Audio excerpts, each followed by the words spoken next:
Hi, this is Shabbir. Uh, this is the next video in the series where we have been discussing how to deal with the questions of 2018 Geography optional paper. In the previous video, it was a quick discussion on some of the relatively easier and regular questions that did not require too much of thinking or collating concepts, but yes, you had to know what was being asked.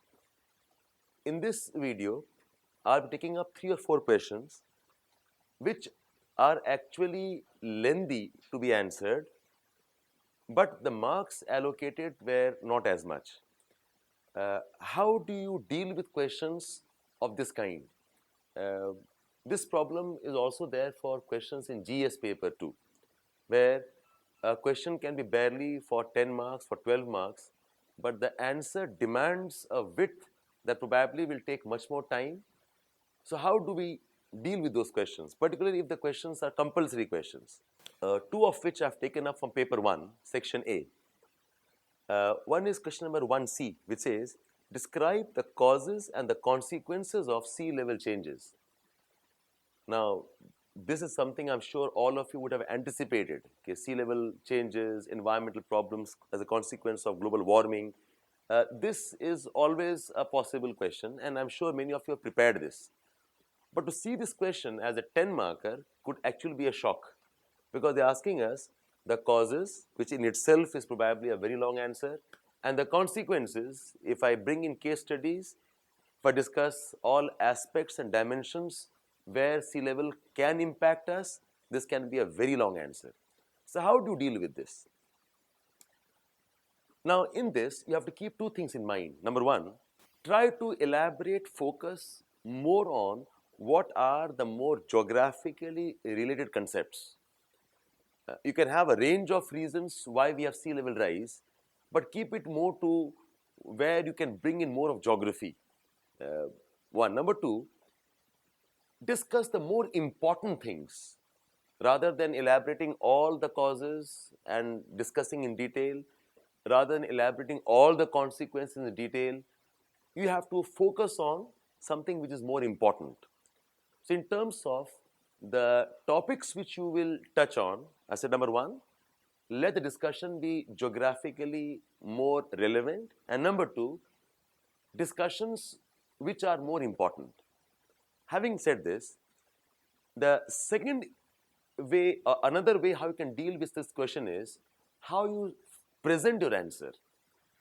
If you write a paragraph for all the points that this question demands, you again will run short of space and words.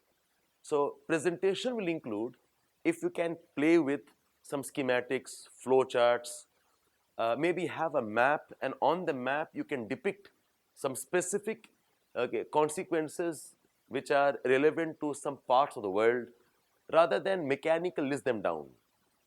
The advantage of using these kind of pictorial tools is not only does it look nice, not only these tools help you break the monotony of written word, but they also help you organize your answer better and of course conserve words.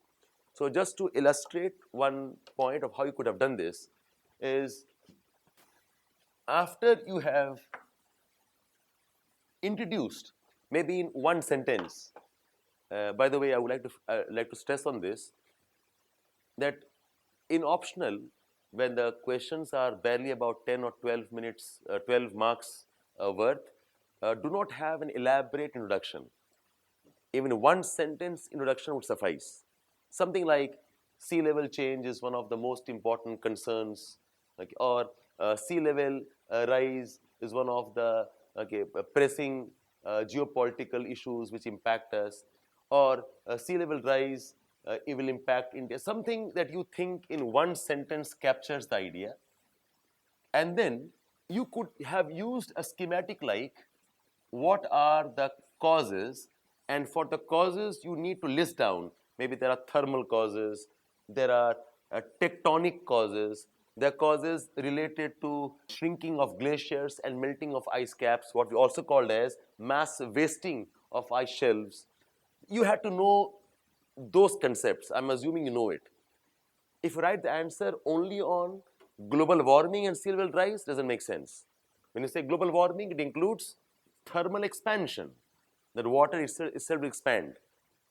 For a good part of the century, thermal expansion has been the more important reason for sea level rise. In the future, we are anticipating that much of the future sea level rise will be because of the mass wasting, melting of ice sheets, ice shelves, Antarctica melting, Arctic melting, okay, and of course, receding glaciers. But do not rule out the tectonic and the geomorphic causes like isostatic imbalance or tectonic processes, continents moving in and out, the configuration of the sea itself changing. What if Pacific Ocean becomes smaller? So rather than elaborating in detail, you have a schematic. But of course, I said in the schematic, focus more on the more important one. More important one is the mass wasting is important. The geographical concept can be the isostatic aspects. That's a bit more important. So elaborate on this. So you have a schematic. While explaining in a paragraph, you explain point 1 and point 2. And similarly, when you're dealing with the consequences, you have a huge range of consequences that includes problems of coastal submergence. Linked to coastal submergence can be loss of biodiversity and the mangroves. Linked to that could be problems of economic impact and social impact of the coastal communities. Linked to sea level rise can also be problems of change in the marine biodiversity and so on. So consequences you can divide, but focus more on what concerns us more. In today's world, we are more concerned about the submergence of the coastal lands and the submergence of the small island nations. They're concerned about losing the economy and the settlements of the coastal regions. And what can happen, the people start migrating from the coastal regions. I'm sure you understand the idea called as climatic refugees here. So when you talk about consequences, okay, you can again have points. But a geographically important, interesting concept is that how sea level rise as a consequence of melting of ice shelves or sheets can actually impact the chemistry of the oceans. You'll have more warm water spreading out. You'll have a change in the ocean salinity because of more freshwater addition. So bring in a bit more of geography in that sense, rather than simply talking about submergence and leaving it. How sea level rise can change the albedo. You'll have more area underwater. Okay, so the albedo changes. Albedo changes. The heat budget will change. So that was the smart thing here. A very big concept asked in 10 marks. You need to identify what to elaborate, use tools like schematics. While discussing consequences, you could have drawn one short map rather than elaborate, maybe shade some areas. So areas threatened by sea level rise, or maybe coral reefs threatened by sea level rise, or maybe a displacement of population because of sea level rise. And this you could have elaborated using some kind of graphic tools of this kind. So, of course, not discounting the fact that you have to know your content well, but these questions require a bit more of innovation in how you write the answer. So that's one question. Second question is question number 1E. Explain the natural and the anthropogenic causes and mitigation measures of frequent flooding in Mumbai. This question again is only 10 marks. But look at the scope. It is asking you what are the natural causes, what are the anthropogenic causes, and what are the mitigation measures, as in solutions, what can we do?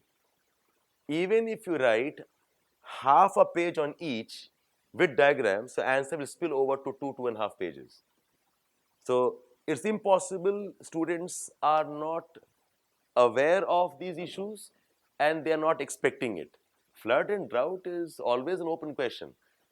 And the frequency with which we have urban floods, okay, be it Bangalore, be it Chennai, be it Mumbai, now parts of Kerala. So you had to be prepared on this. So everybody would know this answer. But the challenge was, how do you compress it in an answer which is worth just about 10 marks? So again, the same tool, okay, just helping you out here.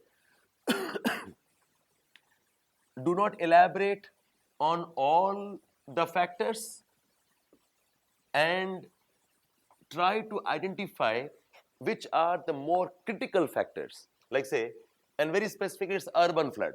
So in schematics, you have what are the natural causes, what are the anthropogenic causes. So you have a list of natural causes, and it is specifically asking you about Mumbai.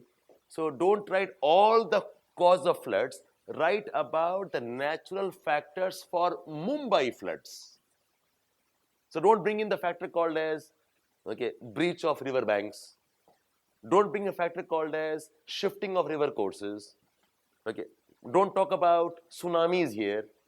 What has happened in Mumbai? Natural is cloud burst. Natural could be a tropical cyclone based low pressure, maybe. Natural, okay, in Mumbai is mostly this. You can link this with the concept of urban heat island that creates the local convection and cloud bursts, and then have some discussions on this maybe. There could be many more physical factors, which includes proximity to the Arabian Sea, it includes the Western Ghats, okay, and the winds getting directed. But again, this is just about a 10-mark question where ideally the answer should not exceed 1.5 or 2 pages. So if you do too much of listing here, you'll miss out, okay, keeping to the answer within the word limit. So be conscious of that. The bulk of the answer should have been on the anthropogenic factors. I can divide anthropogenic factors under number 1, our urban planning and the drainage issues. I think this is a common problem across all cities of India, okay, where the storm water drains, okay, are not well planned, not well aligned. Urban problems also include problems of pavements and destruction of natural water sinks. These natural water sinks, or the lakes that we have, one of which you know as Powai Lake, they act as very important places where water can percolate down. But with pavements, the percolation capacity is compromised. This is what happened for Chennai floods also. So that is an important anthropogenic factors. Anthropogenic factor also includes the way the natural rivers are either clogged, blocked, or don't allow for the water and the waste to be drained out.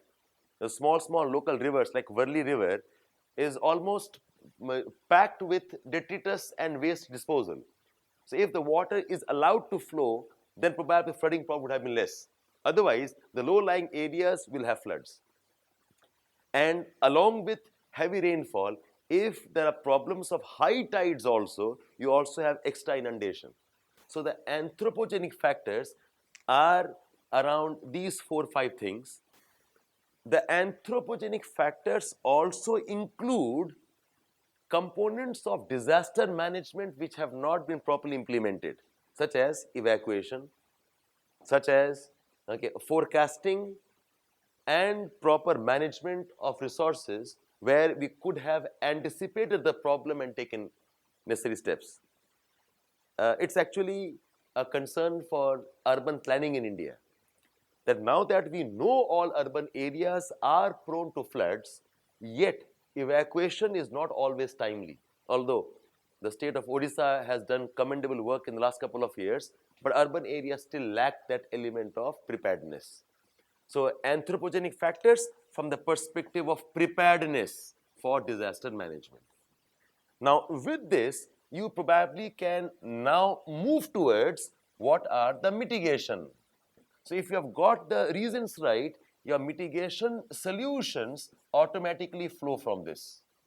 Solution lies in, okay, managing your urban heat island. Solution lies in managing your urban drainage and the pavement, managing the local rivers and the drainage flows, and also strengthening disaster management component.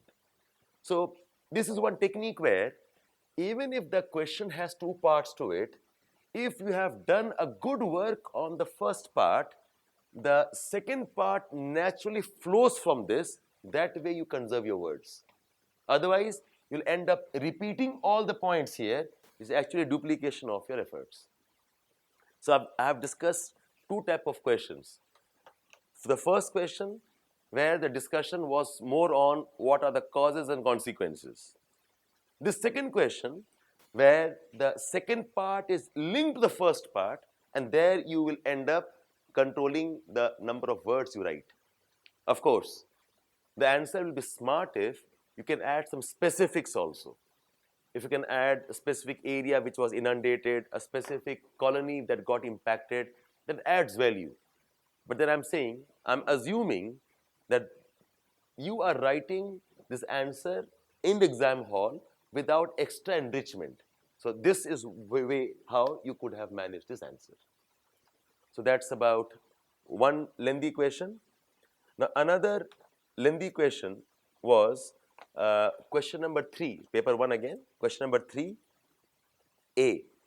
Explain the origin, progress, and retreat of Indian monsoon and discuss its impact on Indian economy. This was worth 20 marks, but if you know your content, you'll appreciate that each of these words is worth at least 15 marks. You can have a proper long answer only on origin. You can discuss the progress and retreat entirely independently. That could have been worth also 10, 15, 20 marks.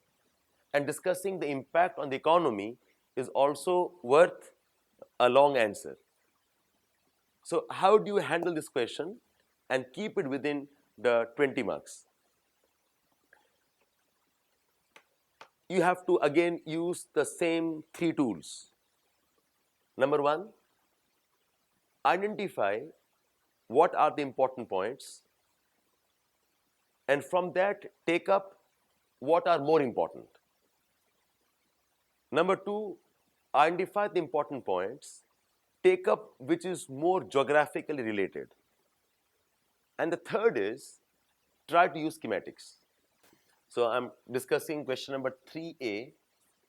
The question is on monsoons, and the question asks you to discuss the origin of monsoons, the progress of monsoons, and the retreat of monsoons, and also discuss what are the economic consequences or the impact, what are the impacts on Indian economy. Now, it would be smart if you did not treat these 3 things separately. I would have suggested treat origin separately and treat progress and retreat together. And when you write the answer on impact on economy, I suspect most of you will write the impact because of monsoon variability. And you will not relate the impact with these aspects also. So in general, most will write down because the monsoon is not reliable, a monsoon has great variation, it causes floods, it causes droughts, the problems of crop failure, okay, and you'll go on that, not relating the impacts, that which of these impacts are because of origin issues, which of these impacts are related to issues of progress and retreat. So I'll elaborate on this eventually. First, about the origin. Now you know all the theories of origin. We have the thermal theory, we have the air mass theory, okay, we have the jet stream theory. To this, if you add, okay, you also know about the El Nino theory. You know the local variations concerned with, okay, the Indian Ocean dipole. You know Madden-Julian oscillation concept. So if you do all of this, then you are trapped. What you have to do is, in one sentence, just mention maybe that monsoon is not a simple thermal phenomena. It is related to upper tropospheric conditions and air mass interactions explained better by Fon's theory. and the jet stream theory of yin and the impact of TEJ, monsoon origin is impacted by, this is the least important, this is the more important, this will relate without having a paragraph on El Nino, without having a paragraph on IOD. Answer should have been here. And as a feeding paragraph, you could have said the monsoon origin also is impacted by El Nino cycles, ENSO cycles, IOD cycles. A passing reference, the diagram would have been sufficient. But air mass, jet stream, when I say jet stream, I also imply TEJ, the Kuteshwaran's idea. A 20-mark question, you cannot afford to elaborate too much on this because most of you will have more content here. So if I'm dividing the origin part into three broad parts, one is the thermal concept, second are the modern concepts of air masses, jet streams, which includes Kuteshwaran and the STWJ, and the modifying factors that influence this, El Nino, IOD, and MJO.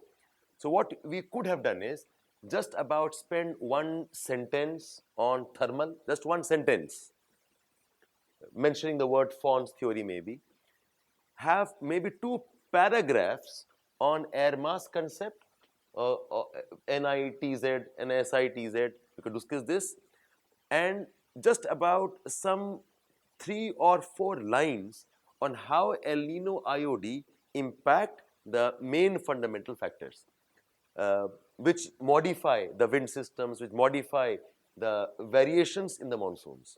So origin, don't elaborate much. Now treat the progress and retreat together. And progress and retreat, the main discussion is that the wind's progress according to the intertropical convergence zone belt. As the ITCZ moves north and south, okay, the winds progress north and the winds progress south. With this, the important role of the Tibetan pressure conditions. With this, how the conditions get modified when the ITCZ starts oscillating. The progress and the retreat is also influenced by the topography. If India was not peninsular with the highlands of Western Ghats and Eastern Ghats, I would not have bifurcation of the winds into Arabian Sea branch and the Bay of Bengal branch. And if there was no bifurcation, the Bay of Bengal branch would not have advanced from the eastern coast.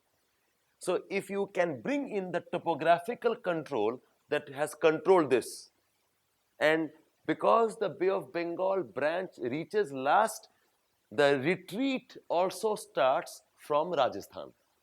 So the idea was that keeping these two words as the central focus, discuss how ITCZ plays a role and how mountains, topography, local terrain plays a role in which parts of India receive rains when. A good addition here could have been just one small map where you could have mentioned the dates and how they advance. So we could have 28th, 25th May here, track it down, right about 15th July it hits Rajasthan. So this could have been a good addition if you had remembered or studied this. Don't go beyond this because this would have covered more or less half or 2/3 of your answer. Because origin, progress and retreat occupy more concepts and more discussions, we could have devoted more words here, but don't forget that the impact on an economy is equally important part of the question. Now here, when you're elaborating it, avoid general discussion that in an economy is at the mercy of monsoons, its unpredictability causing floods and droughts. So that is what you could have begun with. But when you talk about economy, you focus on how it impacts agriculture production, how it impacts livelihood issues, how it impacts social programs. Whatever programs we run, be it employment generation, you talk about rural support, talk about food security. It's all related to the problems of monsoon not being managed and the agriculture adversely impacted. But if you just mention economy is badly hit, it doesn't make sense. So you break it up. In economy also includes inflation. Okay, and our recent years have seen that we have agriculture supply constraint based inflation. And because agriculture problems exist where we are not able to produce with our systems of monsoon, and that is why it also impacts our balance of trade and payment. We continue to import a lot of things, okay, because of our agriculture dependence. Impact on economy, you can also talk in the context of the economy of the dry land regions. These are the poorest parts of India.